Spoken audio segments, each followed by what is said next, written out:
can see the kitties. Hey, now everyone. you can. We have kitties. We have kitties. I'm Megan Barnhard. And I'm Ella Barnard. And who's the kitty? Is it Charlie Kitty? And this is Charlie. Oh, hi, Charlie. And the topic we're going to tackle today is setting goals. Woohoo! Setting goals. Yeah. And this comes in big forms and it comes in small forms. So let's talk about both. And it also applies to writing and it applies to all parts of your marketing plan, everything you're going to do with your book. But let's start with a little mindset. So in your experience, Ella, what's the difference between sitting down to just like jump into a project and sitting down with a particular goal in mind? How do you see these two things play out? Does that make sense? Yeah. So am I echoing on your side? Because I am on my side. Oh, no. And sometimes it comes in the video, but I'm not sure how to fix it. I'll try turning down my volume. Sometimes it works. Sometimes it goes away by itself. Anyways, okay. So let's just hope for that. Yeah. Pray to the writing gods. Okay. So, plug my ears. Oh, I think it's gone away. Okay. So back to the difference between sitting down with just, I'm going to write or sitting down with something in mind is, when you have an intention or you have,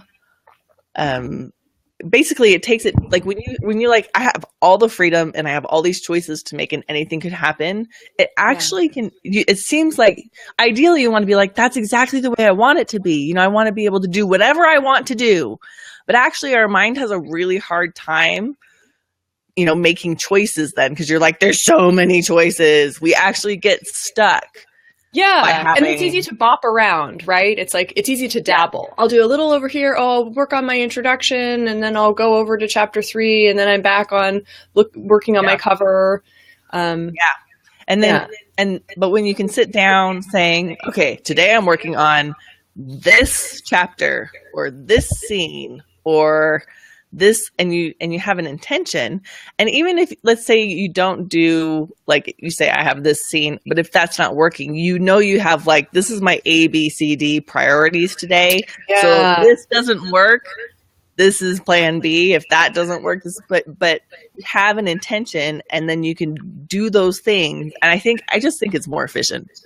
Absolutely. You talked about the priorities, and this year I'm using Natalie McNeil's Conquer Journal, and it's all about planning, and it's about planning your big projects. But on a daily basis, there's a spot for what are your top 5 priorities, and it's exactly that. It's like, what are the big things I want to get done by the end of the day? But then, as you're saying, there's the flexibility, right? So if I'm like, I need to get this far in this project, I need to send these, urgent emails, whatever those pieces are.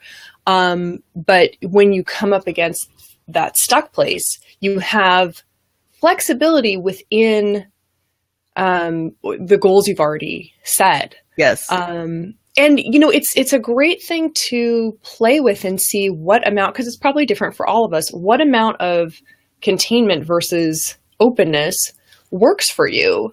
I had the experience just yesterday where I was like, wow, I'm working so efficiently. And it was because yesterday was a big deadline for me.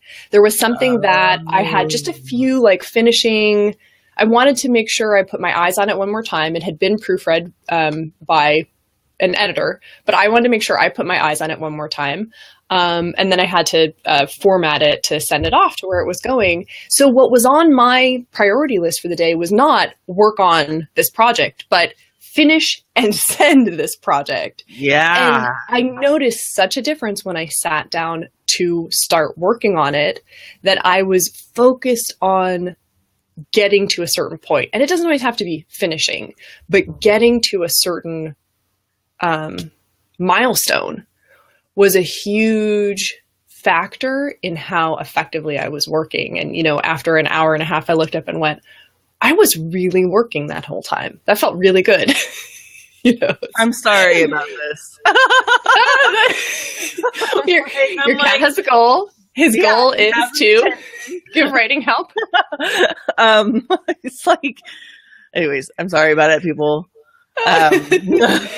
I was thinking, if you're offended by cats, you're probably, I don't know. You're probably taking life a little too seriously. I was thinking about, I think Pat Flynn has a thing somewhere. I mean, he has got a million things on his website. But we love Pat Flynn. I know. Flynn's the best. I know. You introduced me to Pat Flynn all those years ago. I don't know. I think you introduced me to Pat Flynn all those years ago. Oh, that's funny. I love it. Okay, ironically. Well, we each get points. We each get credit for it. Yeah. Yay. But the point that I'm making, point, is that he had a thing where he's like, if you have 3 projects and you've got like 9 weeks, let's say, and you know that that's about as long as it would take to finish those 3 projects. He's like, what you can do is you can work on all 3 projects at the same time for the whole 9 weeks. And then at the end of the 9 weeks, you have 3 completed projects. Mm-hmm. Or if you work on one project for 3 weeks and then it's complete, then you work on the second project and then it's complete after 6 weeks, because each of them takes the 3 weeks. Right. And so if you do all of them at the same time, each taking 3 weeks of time, well, that's, if you spread them out, then you don't get a completed project until the 9 weeks is over. Gotcha. But if you do one and then the other and then the other, then you have the first one is completed and it's done for the 6 weeks before the third one is completed. Yeah. And I think, and I can't always do like one project until it's done, but I like that. The concept and the practice of completing things. I'm really, really liking the feeling of completing things now and saying that scene is done, or at least like done for now. If you're doing a draft, done toward the goal. Done toward the goal, right? Because the goal could be, I am going to brainstorm this aspect of my book, or the goal could be, I'm going to outline, or I am going to write somebody in the group, or maybe it was in a different writing group even, but I was floating around thinking about writing yesterday on Facebook, and somebody was asking, what's everybody up to in writing? And one of the responses was, I'm writing my bad first draft. And that was the intention, right? Which is such a smart thing writing wise, but you might be writing your bad first draft. You might be doing, your second revision. So it's not about getting all the way through to the end, which I think can be misleading when we set goals, right? Yeah. It's like, oh, I'm going to write the book. So I have to sit down and write the book. Okay. But what does that look like? Take things apart into their component steps. And I love what you're saying about completion. I think that's really important for our brains. In fact, I've used the trick sometimes where if I am in the middle of a long project and it's going to be a long way until I get even just to my marker point, my milestone, I will do something that I can complete.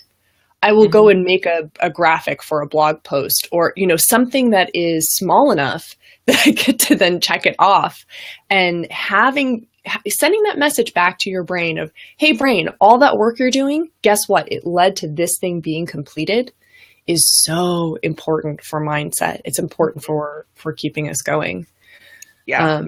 Well, and I think people who are writing books, and I definitely fall into this category of keeping myself busy so that I never actually have to put the final product out, because I'm like, I'm still working on all these projects and and the reason I'm so keen on completing right now is because I've completed things before, but for whatever reason, like I'm having a new kind of like realization about completing it. Feels so good. I'm like, this feels really good to complete things. But don't you think it's probably related to the fact that you are completing things? I mean, the more you do it, the better it feels, and the more you're like, oh, that feels really good, and I know it's possible, right? You're increasing two things. You're increasing the knowledge of I can totally do that, and you're also feeling how good it feels. So I bet it's building on itself. It does build on itself. And I've had a realization about perfectionism, like on the back end, it feels like on the back end. And now I'm able to complete things that I never would have before, because I was like, but if it's not perfect, I can't put it out there. Yeah. But you know what? I was thinking about that too. And we had a whole talk about perfectionism. I would argue if it's not out there, it's not complete. Yeah. Yes. Well, that's what I'm saying. When we teach students the writing process, teach students the writing process, that last step is publish or share. Right. Yeah. And it's really important. So it's funny, but if you can talk to the perfectionist voice that we probably all have and say, if you're determined to just keep working on this forever and not share it, it won't be done. Like you won't get to the thing you think you want until you.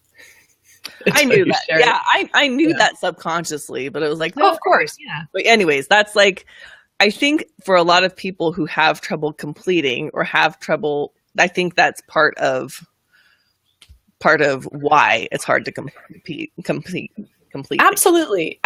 And it's really powerful to bring time in. So we were talking about goals, and at every stage of the writing and the marketing process, set a clear goal. You know, I'm sitting down for this time. What's my goal? My goal is I'm going to make 5 covers, you know, and see what I like of those. Like I've already done my research in my category. I know what my models look like. I'm sitting down in this time and I'm making 5 covers, which by the way, then opens up all this great stuff about, you know, the concept of batching where you're just working on one thing at a time. Yeah. Oh. If you have a clear goal and you're focused on that, you're not switching among different parts of your brain too. So you actually work more efficiently. But once you have that goal, bring a time element in. This is what I'm doing in the next hour, or, you know, you print out a calendar or do it on your calendar app and mark off deadlines. So you really see, you know, I want this done by this date. That means, oh, look, here are the days I actually have to work on it. And then within that you go, okay, well, what does my life look like? You know, it's my best friend's birthday here and I'm going out of town there. And this is when that big work project is due, whatever it is. So you get, you overlay your real life on the calendar, so that your goals are defined by time and also so that it lights a little bit of a fire under you. Yes. Yeah, and share it with somebody else and be like, I intend on having this done by this date. and then when they're like, hey, you know, you're like, ask me about it after that date. Yeah. And when they do, and you're like, I'm still working on it, and you feel all the shame and of not having completed it unless you have a really good reason.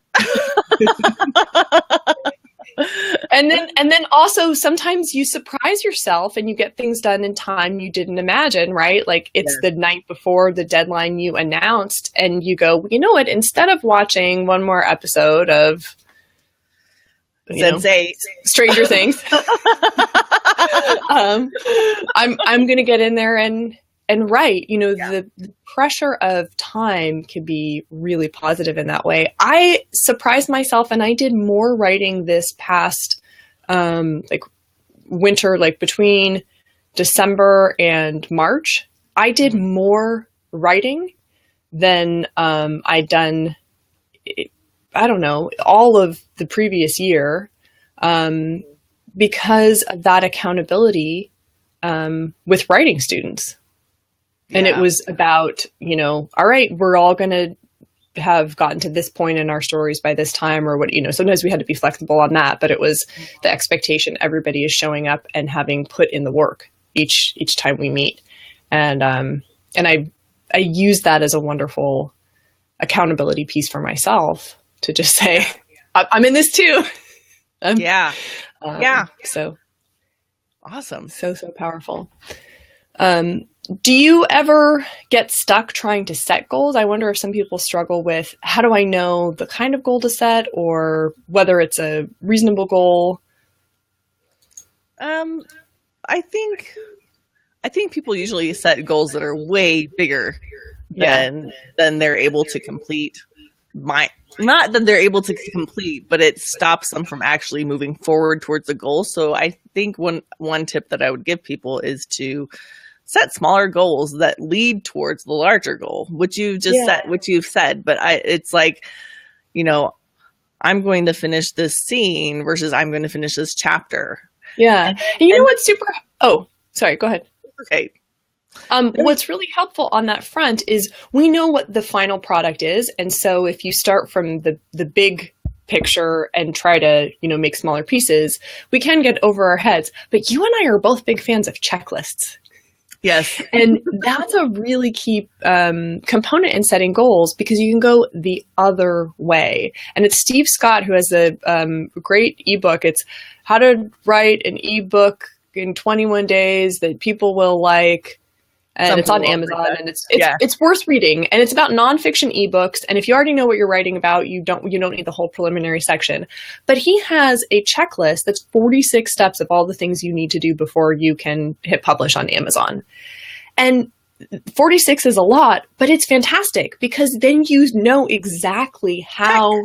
Right. Check. And then you know exactly how far you have to get. So if you didn't know what was involved and said, well, by the end of this week, I will have my book ready to go and hit publish, you might end up disappointed and you might get overwhelmed. But when you see all the steps, and it's not always 46, I mean, there's a lot to do before publishing. But for example, making your cover, right? You have like 5 or 6 items. For when I do revising checklists, I separate things into different sections, right? Like, these are the points I'm going to tackle for plot. These are the points I'm going to tackle for character. But then how much you're working with, and your goals are going to be so much more realistic and so much smarter.